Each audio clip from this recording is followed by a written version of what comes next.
Hello and welcome back to Podcast Extra with myself and the wonderful Tim Cameron Kitchen. How are we doing today, Tim? I'm doing very well, thanks, Jess. Hello, everyone. Let us know where you're tuning in from. Yes, do let us know indeed. We like hearing where you're from, what you're up to, what kind of business you're doing marketing for, all that good stuff. Today we have some quite interesting topics, I think. Of course, we're going to start off by talking about Twitter because that just seems to be the topic of the week every week, but we have some pretty fun topics to talk about as well, including some interesting things about subscription services for business, as well as some changes to AI. So we'll jump straight in with the X-sized elephant in the room, the Twitter rebrand that seems to be taking place. We don't really know. They haven't changed the whole branding and they're still referring to it as Twitter, but they've added a new logo and changed it to X. And it just seems like an absolute mess. Tim, what are your thoughts? I mean, this is totally not how a rebrand is normally done, right? We often get called in to help clients rebrand, and it'll be an extensive design and research process. We'll be looking at competitors. We'll be, positioning people on graphs about where you sit, sort of price versus offering and USPs and all of this type of stuff. And then out of that process comes a rebrand, and that rebrand is usually being discussed with potential customers and all this stuff. And this is totally, obviously not that. I think I even saw one tweet where it looks like some Twitter user had actually sort of suggested the X logo, and then, that's what had ended up being used. It's very Elon, isn't it? Similar to what we saw with the staffing cuts with some of the features. This is very impulsive, and it seems to be one person's whim. Just let's rebrand the entire company and yes, let's just go with it. I mean, I've got thoughts on rebranding more generally, but what's your take on the sort of chaos that has ensued here, Jess? I know you're not the biggest fan of Elon at times. No, but I'm sort of, I know it sounds bad, but I'm quite fascinated by the journey that Twitter's gone through. I actually quite enjoy watching the changes and kind of analyzing it from a marketing point of view, right? Especially in terms of this branding. Yeah. And I think what people forget is that Twitter is so embedded in society that people, when they've joined threads, have said, here's my first tweet. They're saying tweet. They associate that with sending a little written message on a social media platform, right? So to change this just seems to be super, super short-sighted. Like, this is a word that's been created by a social media platform, this tweet thing, in the way, on Instagram you make a post, on TikTok you make a post. You don't, I suppose people do say make a TikTok, but nobody says you post an Instagram, do they? It's this whole thing of posting a tweet is such a huge thing. And it's just so bizarre that these choices have been made. And exactly what Tim said is they haven't been made with, it isn't an informed decision, is what I'm trying to say. There hasn't been all the research that needs to go into this before it happens. So even regardless of if I would have seen this and thought this is the best branding ever, I think even then we probably would have still be having the same conversation from a marketing point of view, because anybody can do a rebrand. You don't have to be Twitter. And there's plenty of situations where this has gone wrong, or, there hasn't really been an ROI. I know you included a couple of examples, Tim. I think that was you who added them in. And it's kind of interesting to see how many places have gone through these rebrands and how many people don't call them this. Like, I think was Wise, TransferWise, right? So that was the one I was trying to remember. I remember Wise, I did a blog about them and about their marketing, and all their keywords and all their SEO was people searching TransferWise. They weren't searching for Wise, they were searching for TransferWise. And it just seemed like a really strange decision to change your name to a word that people are searching a lot as part of something else. Like, that felt like it wasn't necessarily rooted in much research. I don't know if you've encountered any similar situations, Tim. I mean, I think there are quite a few.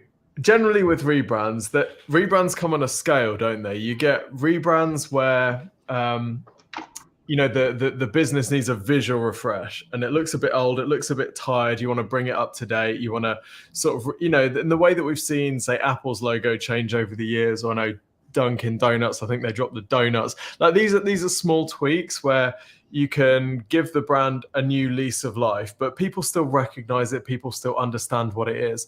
And then I think you've got the sort of questionable value rebrands where you're changing so much of the brand that actually you potentially lose any brand equity that you've ported over. And I think this will be one of those. I'm talking to companies about acquisitions and buying other agencies at the moment. And when you're buying a business, you're basically buying the customers, the staff, and the brand. And those are the three things that you're buying. And what I don't understand here is that the Twitter brand, I don't think anyone would consider it to be damaged. I think it's a valuable brand. It's basically what Elon bought is the brand and the position of the thing in society. So to then sort of get rid of that, I don't understand. I mean, there are examples of rebrands. I think, you know, Facebook rebranding as Meta, where they kind of had to do it because Facebook was just one of the products, and that was a little bit unclear. Overall, though, people still refer to the company as Facebook. There was one, Standard Life Aberdeen became Aberdeen. I think like basically Aberdeen, but without the vowels after the initial A. Abrdn, it's spelled. And it's just wild, you know, the executives have been defending this rebrand for the best part of a year in all the investor calls. Like the amount of effort and energy that goes into defending something like this, which on the surface seems totally pointless. I'd love to know how they're measuring the success of things. I mean, there are some rebrands from history, like Google used to be called Backrub. Well, probably a good idea to change that. Amazon used to be called Cadabra. Again, you'd say that's probably okay. Although who's to say that those companies wouldn't be so successful today if they were still called those things, right? But those were changes made early on before those brands had massive traction. So observing branding changes from an agency's perspective, a lot of the time these things seem to come for emotional reasons rather than because it's a logical thing to do for the business. And the business then invest a huge amount of their marketing budget and attention into doing something which is essentially a little bit self-indulgent because either the customers don't care or the customers find it slightly annoying. So I don't understand the point of this unless, and there is a big caveat here, unless this is the classic political strategy of dead catting, where there's a narrative that's going on that you don't like. You throw a dead cat on the table, all of a sudden everything else is forgotten. Now let's talk about the dead catting. The timing with the Threads announcement and all the hype that Threads was getting, whether this is an attempt to just steal back some of that narrative. All the journalists that were writing about Threads are now talking about the chaos that's ensued since the rebrand. So if that's the strategic play, then, you know, fair enough, because I'd say that has worked. Threads search volume is through the floor. I just did a search on Google Trends for Threads to see what search volume's looking like. It's only search volume for the word Threads is only marginally above what it was before Meta released Threads. Think about that. There is almost no sort of brand recognition overhang here at all.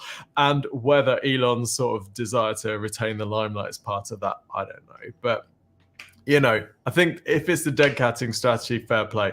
Anything else is just entertainment for the rest of us. Yeah, it's very silly. And I mean, we're kind of seeing the results of the Elon takeover. Like, Elon's been tweeting, you know, saying that they're still in negative cash flow. They've had around a 50% drop in advertising and a lot of debt. I don't know why he's being so public about this. Very strange choice. But I know that he's said that like some advertisers have promised to return. I don't know how much truth there is in that. But if you're somebody, just to get away from the branding conversation for a moment, if you are somebody who's previously done all right with Twitter ads, potentially a time, we spoke about this before, it's potentially a time for quite cheap Twitter ads. If there's less people there and they're trying to get people onto the platform, you might have the opportunity to get some fairly cheap ads if your audience is over there. But you also have the potential to be drowned out by people just moaning about the platform. I know RIP Twitter and Twitter is dead were trending at the same time, you know. And I do think it's very interesting. And actually, to go back to Threads as well, I've been using the app a bit, and every time I go on it, I get frustrated because most of what I'm seeing is not relevant to me and not people I'm following. And I think once they've worked out those issues, I think it will be a bit more of a decent app. But right now, no. But I think they still released it at an all right time because they've obviously seen that Twitter is kind of on the downfall. And yeah, it's just totally wild. Totally wild. Someone has just commented, it's pure crazy. It's like Velcro deciding to change their name. It's not a bad parallel, is it? Because like you said, it's in the public lexicon. Yes. You hear newsreaders say someone has tweeted.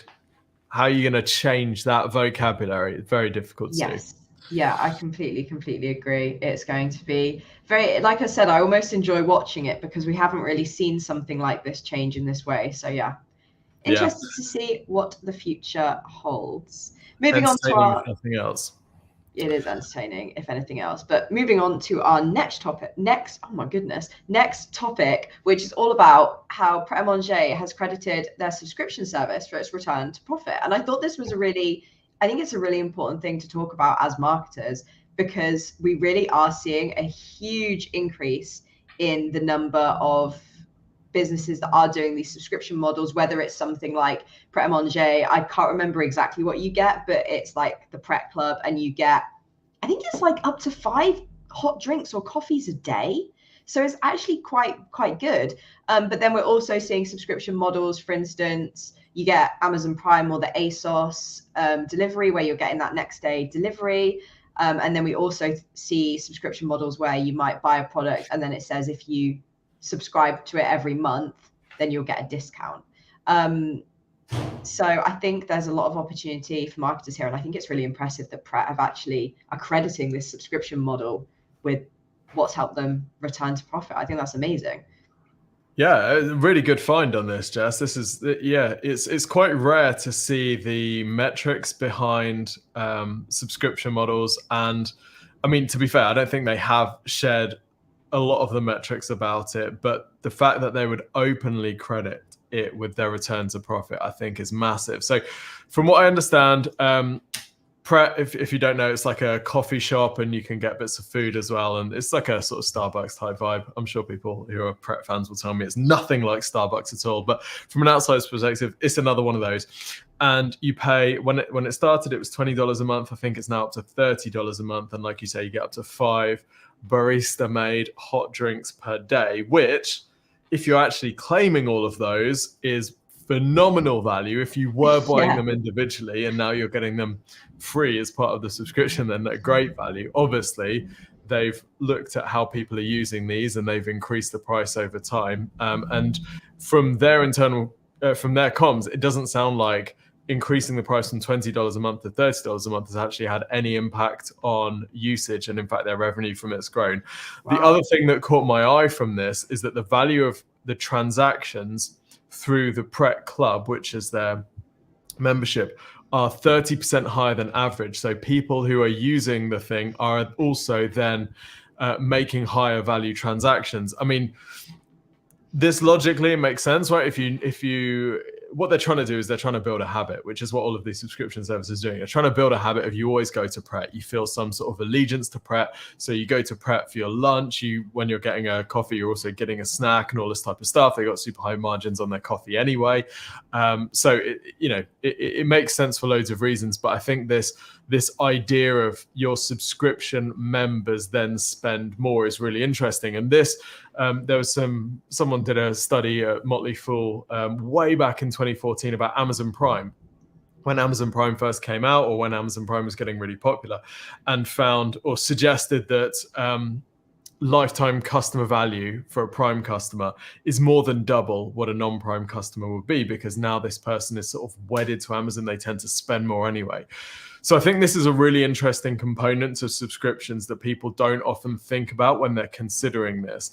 They may look at the cost of the subscription on its own and say, oh, they could get 5 hot drinks a day. And what if they actually do? Then that's potentially 150 hot drinks I'm giving them for $30. That sounds terrifying.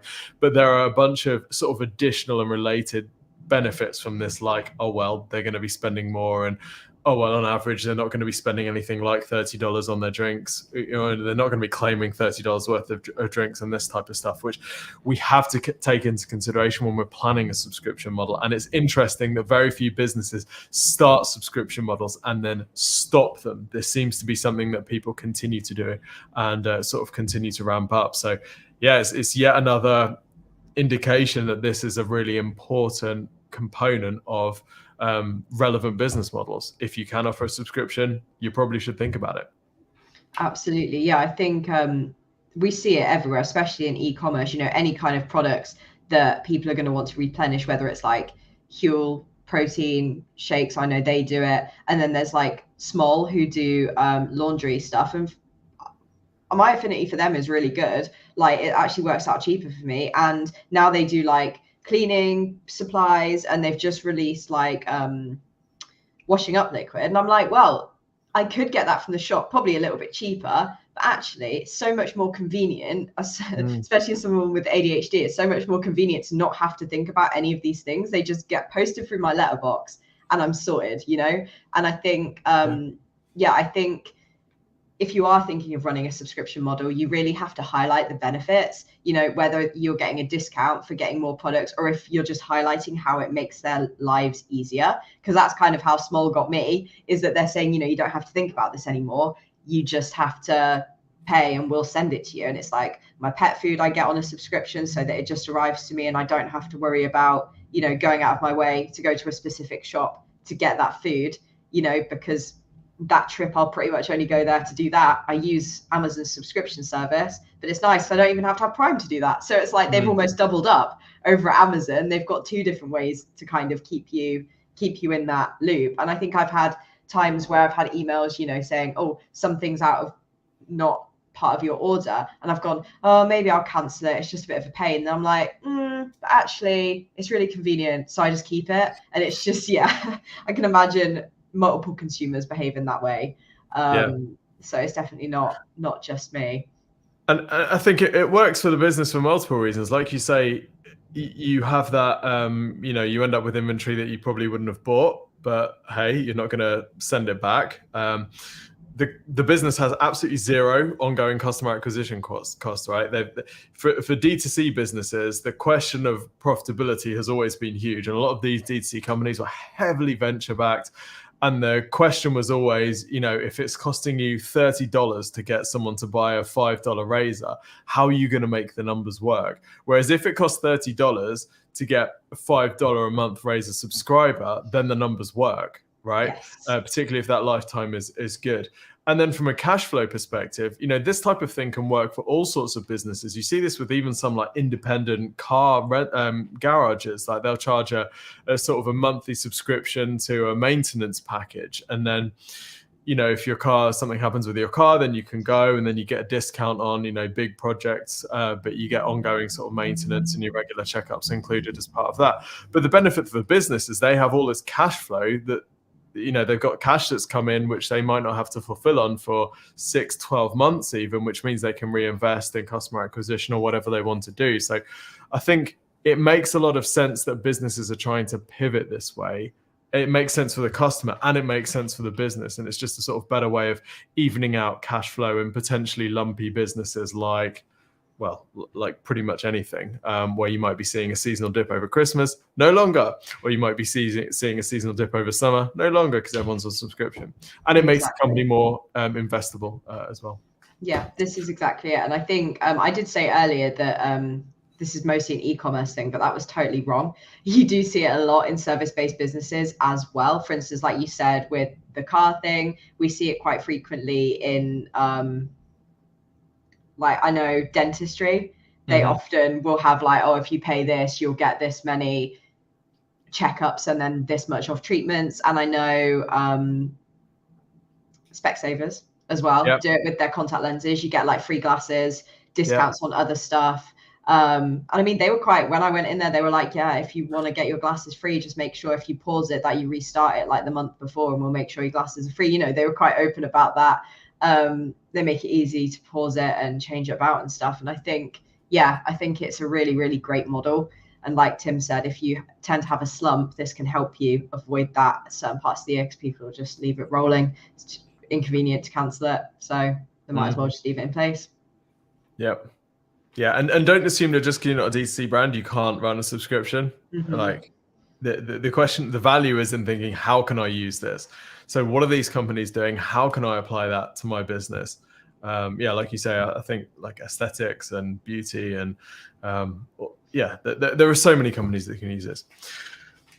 Jess, you've dug out an AI story, a good one here. This looks potentially interesting. What's going on with AI this week?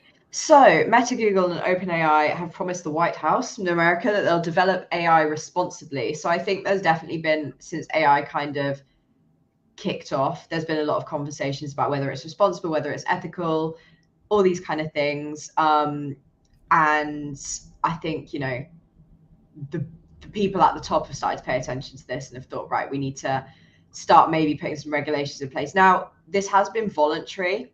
So if they break these rules, there's no consequences really, other than breaking their word and maybe damaging consumer trust.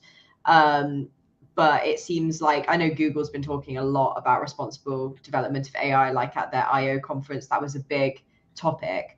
And I think you might be thinking, like, what does this mean for marketers? But to me, what it means is that if they do develop these AIs more responsibly, it means you yourself are going to be less likely to get in trouble. We've seen people being sued for publishing AI generated content with misinformation in it, or that's been plagiarized, you know? And I think this is kind of a sign that these big players are aware of this and want to make sure that these things aren't happening. Because if you get sued because you used ChatGPT, you're going to be knocking on OpenAI's door to say, excuse me, I used your tool, now I'm in trouble. What are you going to do about it? So I think hopefully it's going to lead to us feeling a bit safer to use AI in our work. And we'll still need to fact check it. We'll still need to make sure everything's good and everything's golden. But I think it means we're less likely to get in trouble, really. Yeah, and potentially we're talking to an audience that is maybe less skeptical about what they're saying. I think there's a lot of concern about the US election cycle that's coming up and the amount of AI misinformation that we might be subjected to. If, and it's the world's biggest if these pinky promises make any difference at all to things like watermarking and identification of AI generated content, then we could see a world where people are able to trust what they see on social media, knowing that it hasn't just been generated by Midjourney or DALL-E or whatever.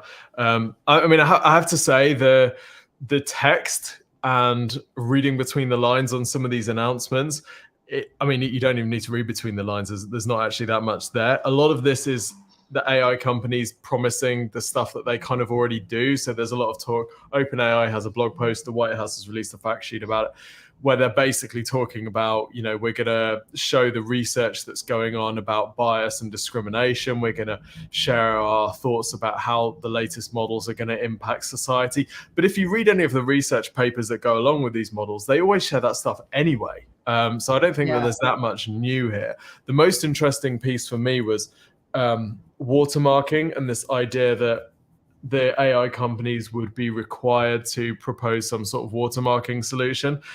And ChatGPT or OpenAI have said that they're going to build a tool which allows you to sort of work out whether something has been produced by one of their technologies. Honestly, I don't know how any of this is going to be possible, or even if it's going to be possible. Their own sort of OpenAI ChatGPT detector was, I think, 40% accurate or 46% accurate or something like that, so worse than guessing. You know, could you build an AI tool that removed watermarks? I mean, AI is fantastic at spotting patterns. This is exactly the sort of task that AI would be optimized to do, is remove watermarks. And if people, if people assume that there's no watermark, then it must be real. Potentially, this is actually going to lead to more mistrust. So I think there's a lot of questions about the execution and the implementation and how effective any of this stuff can be. But I guess it shows the sort of direction that AI companies are hoping we think they're going in, which is that this is all going to be safe and responsible, and we're collaborating hand in hand with law enforcement so that they don't regulate us. So that we produce tools that are safe for everyone. For marketers, we need this to work, really, because otherwise the world is a very untrusting place, and we could get in all sorts of trouble for using these tools. Yeah, I think it's important to note as well, just on the watermarking point, is that the average everyday person is not going to be able to view that watermark, right? They're not going to know that that's even an option for them. It's just going to be people who know how to access that digital watermark. It's not like a big stamp on the front of the image or on the content saying this was generated by AI. So it just seems like a little bit of a, I don't know, it's like they're trying to stick a plaster over a burst pipe or something. Like, I guess a good solution.